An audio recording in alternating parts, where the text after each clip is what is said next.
भक्तगणों, आज आपको वाल्मीकि रामायण में अयोध्या कांड में श्री राम का भरत से वन में आगमन का प्रयोजन पूछना, भरत का उनसे राज्य ग्रहण करने के लिए कहना और श्री राम का उससे अस्वीकार कर देना। सुनिए और इस चैनल को लाइक एंड सब्सक्राइब जरूर कर दें। तम तुम रामं सामा ज्ञानम भाद्रम गुरु बल समम लक्षणेन सहो भ्राता पृष्ठो समुपचक्रवे। लक्ष्मण सहित श्री रामचंद्र जी ने अपने गुरु भक्त भाई भरत को अच्छी तरह समझाकर अथवा उन्हें अपने में अनुरक्त जानकर उनसे इस प्रकार पूछना आरंभ किया, भाई तुम राज्य छोड़कर वलकल कृष्ण मृग चर्म और जटा धारण करके जो इस देश में आए हो, इसका क्या कारण है? जिस निमित्त से इस वन में तुम्हारा प्रवेश हुआ है, यह मैं तुम्हारे मुंह से सुनना चाहता हूं। तुम्हें सब कुछ साफ साफ बताना चाहिए।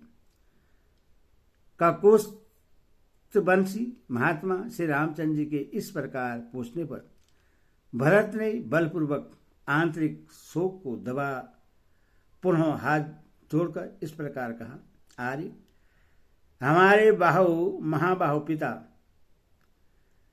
अत्यंत दुष्कर कर्म करके पुत्र शोक से पीड़ित हो हमें छोड़कर स्वर्गलोक को चले गए।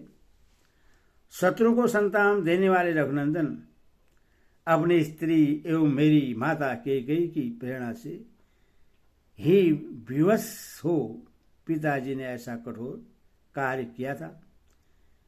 मेरी मां ने अपने श्रेयस को नष्ट करने वाला यह बड़ा भारी पाप किया है। अधो वह राज्य रूपी फल न पाकर विधवा हो गई। अब मेरी माता शोक से दुर्बल हो महाघोर नरक में पड़ेगी। अथवा आप अपने दास स्वरूप मुझ भरत पर कृपा कीजिए और इंद्र की भांति आज राज्य ग्रहण करने के लिए अपनी अभिषेक कराइए। ये सारी प्रकृतियां, प्रजा आदि और सभी विधवा माताएं आपके पास आई हैं। आप इन सब पर कृपा करें। दूसरों को मान देने वाले रघुवीर, आप ज्येष्ठ होने के नाते राज्य प्राप्ति के कर्मिक अधिकार से युक्त हैं। न्यायत आपको ही राज्य मिलना उचित है। अथवा आप धर्मानुसार राज्य ग्रहण करें और अपने सुहृदयों को सबल मनोरथ बनाएं। आप जैसे पति से युक्त हो यह सारी वसुधा वैद व्यय रहित हो जाए और निर्मल चंद्रमा से सन्हात हुई शरदकालीन की रात्रि के समान शोभा पाने लगे। मैं इन समस्त सचिवों के साथ आपके चरणों में मस्तक रखकर यह याचना करता हूं कि आप राज्य ग्रहण करें। मैं आपका भाई, शिष्य और दास हूं। आप मुझ पर कृपा करें। पुरुष सिंह, यह सारा मंत्रिमंडल अपने यहाँ कुल परंपरा से चला आ रहा है। ये सभी सचिव पिताजी के समय में भी थे। हम सदा से इनका सम्मान करते आए हैं। अथवा आप इनकी प्रार्थना न ठुकराए।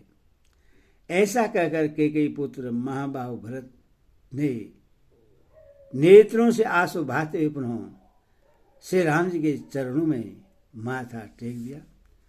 उस समय वे मत वाले हाथी के समान बारंबार लंबी सांस खींचने लगे। तब श्री राम ने भाई भरत को उठाकर हृदय से लगा लिया और इस प्रकार कहा, भाई तुम ही बताओ, उत्तम कुल में उत्पन्न सत्वगुण संपन्न तेजस्वी और श्रेष्ठ व्रतों का पालन करने वाला मेरे जैसा मनुष्य राज्य के लिए पिताजी की आज्ञा का उल्लंघन रूप पाप कैसे कर सकता है? शत्रुसूदन, मैं तुम्हारे अंदर थोड़ा सा भी दोष नहीं देखता। अज्ञानवश तुम्हें अपनी माता की भी निंदा नहीं करनी चाहिए। निष्पाप महाप्राग गुरुजनों का अपने अभिष्ट स्त्रियों और प्रिय पुत्रों पर सदा पूर्ण अधिकार होता है। उन्हें चाहे जैसी आज्ञा दे सकते हैं, वे उन्हें चाहे जैसी आज्ञा दे सकते हैं। सौम्य माताओं से हम भी इस लोक में श्रेष्ठ पुरुषों द्वारा महाराज के स्त्री पुत्र और शिष्य कहे गए हैं। अतः हमें भी उनको सब तरह की आज्ञा देने का अधिकार था। इस बात का तुम भी समझने योग्य हो। स्वामी महाराज मुझे वलकल वस्त्र या मृग चरम धारण कराकर वन में ठहरावे अथवा राज्य पर बैठावे, इन दोनों बातों के लिए वे सर्वदा समर्थ थे। धर्मज्ञ धर्मात्माओं में श्रेष्ठ भरत, मनुष्य की विश्व वंद पिता में जितनी गौरव वृद्धि होती है, उतनी ही माता में भी होनी चाहिए। रघुनंदन, इन धर्मशील माता और पिता दोनों ने जब मुझे वन में जाने की आज्ञा दे दी है, तब मैं उनकी आज्ञा की विपरीत दूसरा कोई बर्ताव कैसे कर सकता हूं? तुम्हें अयोध्या में रहकर समस्त जगत के लिए आदरणीय राज्य प्राप्त करना चाहिए और मुझे वलकर वस्त्र धारण करके दंडकारण्य में रहना चाहिए, क्योंकि महाराज दशरथ बहुत लोगों के सामने हम दोनों के लिए इस प्रकार पृथक पृथक दो आज्ञाएं देकर स्वर्ग को सिधारे हैं। इस विषय में लोक गुरु धर्मात्मा राजा ही तुम्हारे लिए प्राण बोध हैं। उन्हीं की आज्ञा तुम्हें माननी चाहिए और पिता ने तुम्हारे हिस्से में जो कुछ दिया है उसी का तुम्हें यथावत रूप से उपभोग करना चाहिए। स्वामी, 14 वर्ष तक दंडकारण्य में रहने के कारण बाद ही महात्मा पिता के दिए हुए राज भाग का मैं उपभोग करूंगा। मनुष्य लोक में सम्मानित और देवराज इंद्र के तुल्य तेजस्वी मेरे महात्मा पिता ने मुझे जो वनवास की आज्ञा दी है, उसी को मैं अपने लिए परम हितकारी समझता हूं। उनकी आज्ञा के विरुद्ध सर्वलोकेश्वर ब्रह्मा का अविनाशी पद भी मेरे लिए श्रेष्ठकर नहीं है।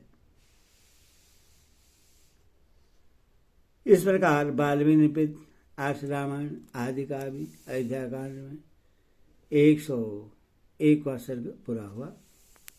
बोले सियावर रामचंद्र की।